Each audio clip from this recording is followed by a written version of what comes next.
Hello students, इस video में बात करेंगे हम लोग प्रीवियस ईयर में पूछे गए दो एक्सप्लेनेशन के बारे में। ये दोनों एक्सप्लेनेशन किससे हैं? इंडियन सिविलाइजेशन एंड कल्चर से है और इससे पहले इंटरमीडिएट के एग्ज़ाम में पूछा गया है, तो एक हिसाब से बहुत इंपॉर्टेंट है। इस दोनों एक्सप्लेनेशन को हम लोग पढ़ के लाइन बाय लाइन जो इंपॉर्टेंट वर्ड्स हैं उसके मतलब को याद करके और इसे अच्छे से समझने की कोशिश करेंगे। तो बिना समय बर्बाद किए हुए चलते हैं इसकी तरफ। जो पहला लाइन है, देखिए सबसे पहले पहले ये जो लाइन है, the common people lived independently and followed there agricultural occupation. Grammar मेरा काम है, मैं बार बार रिवाइज कराता हूँ। जैसे जब मैं टेक्स्ट पढ़ाता हूँ या जब मैं कुछ पढ़ाने की कोशिश करता हूँ, किताब पढ़ाता हूँ, तो मैं ये कोशिश करता हूँ कि साथ साथ ग्रामर आपका रिवाइज हो। तो अगर आपने टेंस पढ़ा है, आप बहुत आराम से कह सकते हैं कि इसका सेंटेंस है, वर्ब का सेकेंड फॉर्म है। सेकेंड फॉर्म है मतलब सिंपल पास्ट का सेंटेंस है ना। इसका मतलब क्या हुआ? जो कॉमन लोग हैं वो इंडिपेंडेंटली रहते थे, स्वतंत्रता पूर्वक रहते थे, and followed there agricultural occupation. Occupation का मतलब क्या होता है? पेशा। और एग्रीकल्चरल मतलब क्या हुआ? कृषि से संबंधित। वो कृषि से संबंधित जो उनका पेशा होता था वो करते थे। ये इंडियन सिविलाइजेशन एंड कल्चर अगर आपने पढ़ा हो तो आपको पता है कि इसमें गांधी जी करते क्या है, भारतीय सभ्यता और पश्चिमी सभ्यता को क्या करते हैं? कंपेयर करते हैं, दोनों दोनों दोनों की तुलना करते हैं और बाद में वह बताने की कोशिश करते हैं कि कैसे जो इंडियन सिविलाइजेशन है, हमारी जो सभ्यता है, वो पश्चिमी सभ्यता से क्या है? बेहतर है। ये बताने की वो कोशिश करते हैं। तो यहाँ वह जो एंशियंट इंडियन सिविलाइजेशन है, जो प्राचीन भारतीय सभ्यता थी, उसमें क्या था? लोग इंडिपेंडेंटली रहते थे। इंडिपेंडेंटली का मतलब वह सरकार का इतना इंटरफेरेंस नहीं था। कोर्ट कचहरी था लेकिन लोग जाते नहीं थे, आपस में ही निपटारा कर लेते थे हर कुछ झगड़े का। अब अभी भी होता है गांव वगैरह में, अगर आप देखेंगे, अगर गांव में कोई झगड़ा हुआ तो गांव के जो बड़े बुजुर्ग होते हैं वो बैठते हैं और चीज़ों का क्या कर देते हैं? निपटारा कर देते हैं, और वो सबको मान्य होता है। और लोग किस में लगे होते हैं? खेती में। जो ऑक्यूपेशन है उनका गाँव में क्या होता है? मैक्सिमम समय क्या होता है? मैक्सिमम लोगों का क्या होता है? एग्रीकल्चर होता है। तो वो सिस्टम कहीं ना कहीं अभी भी है गाँव में, और हज़ारों साल पहले भी था। तो इस लाइन को थोड़ा हम लोग एक्सप्लेन करने की कोशिश करेंगे, और जो लिखा हुआ है मैं उसको पहले बता देता हूँ।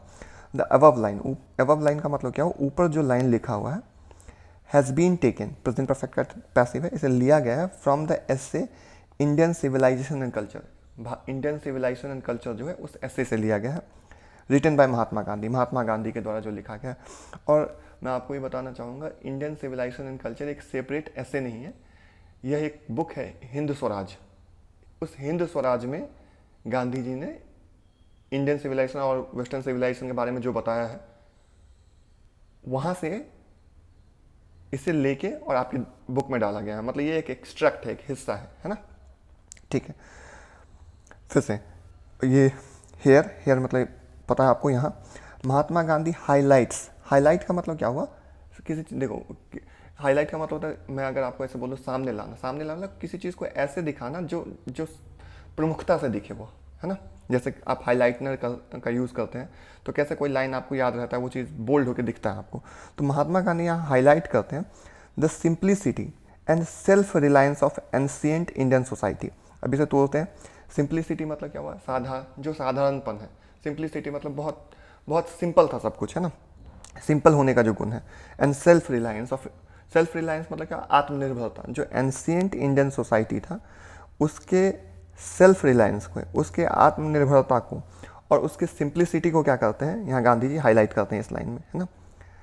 ही सेज, वो कहते हैं, the common people lived independently. जो कॉमन लोग थे, जो सामान्य जनता थे, वो आराम से स्वतंत्रता पूर्वक रहते थे।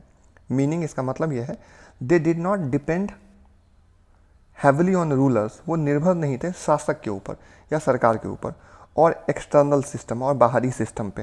यहाँ पे आपको एक चीज़ सीखना चाहिए कि डिपेंड के बाद कौन सा प्रीपोजिशन यूज़ हुआ है? ऑन। इसका मतलब क्या होता है? निर्भर होना, है ना।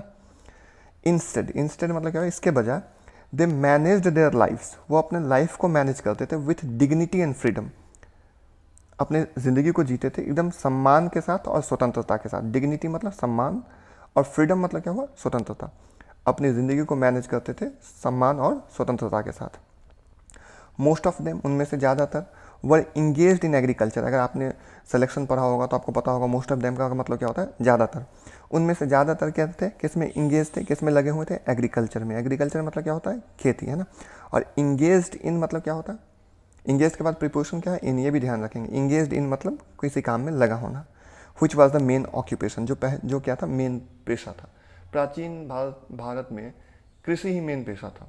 लोग उसमें लगे होते थे, इंडिपेंडेंटली रहते थे, कोई सरकार नहीं था, कोई राजा राजधानी में रहता था, कोई उनके ऊपर शासन करने के लिए उस हिसाब से कोई, मतलब उनके जीवन में सरकार का बहुत ज़्यादा हस्तक्षेप या राजाओं का बहुत ज़्यादा हस्तक्षेप या शासक का बहुत ज़्यादा हस्तक्षेप नहीं होता था। वो इंडिपेंडेंटली रहते थे, है ना।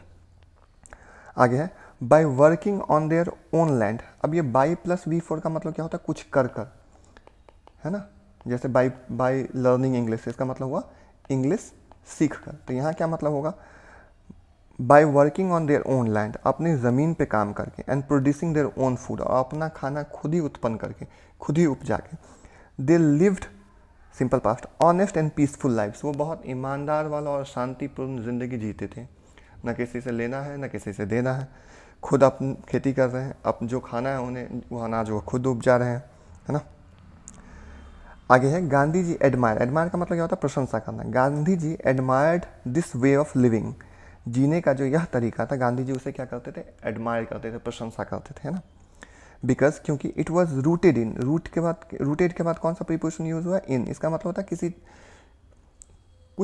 चीज़ के जड़ में होना। तो इट वॉज रूटेड इन, इसका जड़ क्या था, हार्ड वर्क, कंटेंटमेंट, संतोष, एंड मोरल वैल्यूज़, और नैतिक मान्यताएं, जो नैतिक विचार है। मतलब जो प्राचीन भारत में जो लोग थे वो क्या थे, बहुत हार्ड वर्किंग थे, है ना।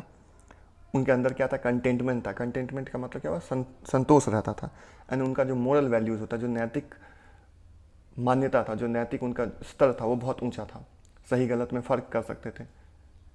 तो यह जो लाइन है, यह लाइन किसका है, इंडियन सिविलाइजेशन एंड कल्चर का। अब मैं एक बार फिर से बिना मीनिंग को एक्सप्लेन किए मैं इसका हिंदी बता देता हूँ आपको, ताकि याद करने में सुविधा हो। The above line has been taken from the essay Indian civilization and culture. ऊपर का जो लाइन है वह लिया गया है Indian civilization and culture essay से, रिटन बाय महात्मा गांधी। जो किसके द्वारा लिखा गया है, महात्मा गांधी के द्वारा। हेयर, यहाँ Mahatma Gandhi highlights the simplicity and self reliance of ancient Indian society.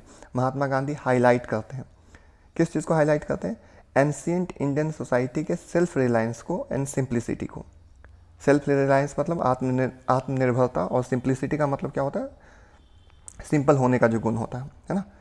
He says that, वो कहते हैं कि common people lived independently, common जो लोग थे वो इंडिपेंडेंटली रहते थे, स्वतंत्रतापूर्वक रहते थे। Meaning they did not depend heavily on rulers, इसका मतलब यह है कि वह रूलर्स पे निर्भर नहीं रहते थे और एक्सटर्नल सिस्टम पे निर्भर नहीं रहते थे, बाहरी किसी व्यवस्था पे निर्भर नहीं रहते थे। इंस्टेड, इसके बजाय, दे मैनेज देयर लाइफ्स, वो अपनी ज़िंदगी को मैनेज करते थे विद डिग्निटी एंड फ्रीडम, सम्मान के साथ और स्वतंत्रता के साथ। मोस्ट ऑफ देम, उनमें से ज़्यादातर, वर इंगेज्ड इन एग्रीकल्चर, वो किस में लगे रहते थे, एग्रीकल्चर में, which was the main occupation, जो मेन पेशा था उनका।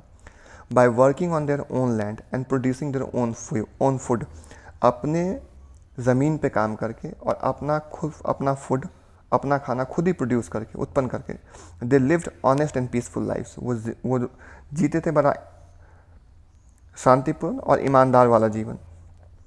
Gandhi ji admired this way of living, उन्हें गांधी जी एडमायर करते थे, प्रशंसा करते थे जीने के इस तरीके को, because it was rooted in, क्योंकि इसका जो जड़ था, जो इसका मूल था, जिससे यह उत्पन्न होता था, वो किस में था, हार्ड वर्क में, कंटेंटमेंट में, एंड मोरल वैल्यूज़ में, और नैतिक मान्यता में।